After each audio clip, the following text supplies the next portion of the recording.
మీరు ఇక్కడ చూస్తున్న టెంపుల్ మహారాష్ట్రలోని కుల్దాబాద్ అంటే అజంతా గుహలకు 4 కిలోమీటర్ల దూరంలో ఉంది.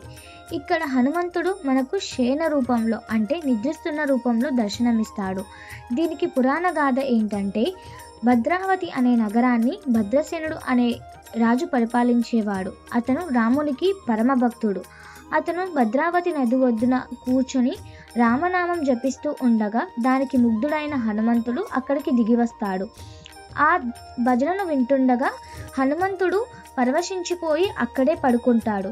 రాజు భజన అయిన తరువాత లేచి చూడగా హనుమంతుడు అక్కడ ఉండడంతో తాను కోరుకుంది ఏంటంటే, తన గ్రామంలోనే తాను ఎల్లప్పుడూ ప్రజలకు దర్శనమివ్వాలని కోరుకుంటాడు.